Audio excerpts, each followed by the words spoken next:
माँ तो माँ होती है। हेलो माँ, मैं राजू बोल रहा हूँ। कैसी हो माँ? मैं ठीक हूँ बेटे। ये बताओ तुम और बहू दोनों कैसे हो? हम दोनों ठीक हैं माँ। आपकी बहुत याद आती है। अच्छा सुनो माँ, मैं अगले महीने इंडिया आ रहा हूँ तुम्हें लेने। क्या?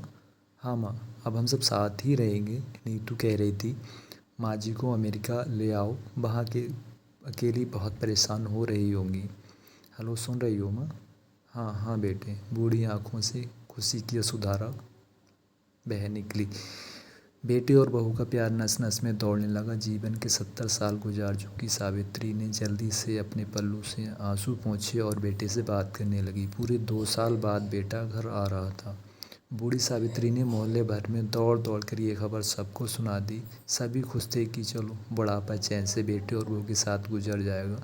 राजू अकेला आया था। उसने कहा कि माँ, हमें जल्दी ही वापस जाना है, इसलिए जो भी रुपया पैसा किसी से लेना है वो लेकर रख लो, और तब तक मैं किसी प्रॉपर्टी डीलर से मकान की बात करता हूँ। मकान? माँ ने पूछा। हाँ माँ, अब ये मकान बेचना पड़ेगा, वरना कौन इसकी देखभाल करेगा? हम सब तो अब अमेरिका में ही रहेंगे। बूढ़ी आंखों ने मकान के कोने कोने को ऐसे निहारा जैसे किसी अबोध बच्चे को सहला रही हो। आनन फानन और औने पौने दाम में राजू ने मकान बेच दिया। सावित्री देवी ने वो ज़रूरी सामान समेटा जिससे उनको बहुत ज़्यादा लगाव था। राजू टैक्सी मंगवा चुका था। एयरपोर्ट पहुंचकर राजू ने कहा, माँ तुम यहाँ बैठो, मैं अंदर जाकर सामान की जांच और बोर्डिंग और वीज़ा का काम निपटा लेता हूँ।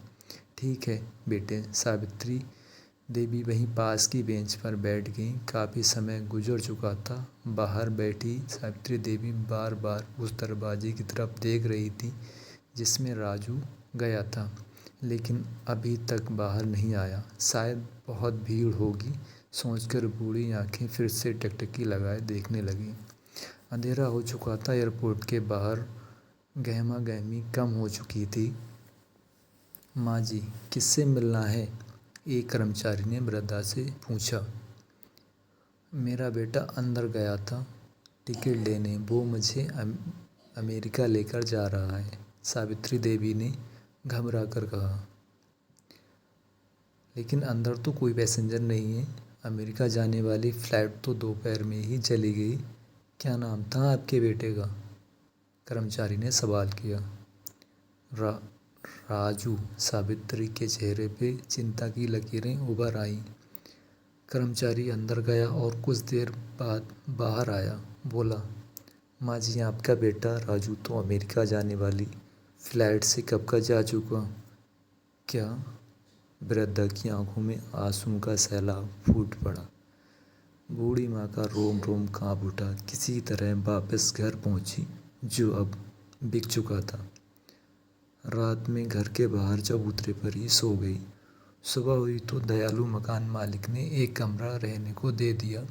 पति की पेंशन से घर का किराया और खाने का काम चलने लगा।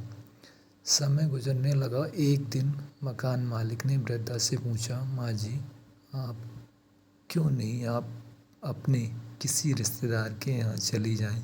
अब आपकी उम्र भी बहुत हो गई है, अकेली कब तक रह पाएंगी? हाँ, चली तो जाऊं, लेकिन कल को मेरा बेटा आया तो यहाँ फिर कौन उसका ख्याल रखेगा?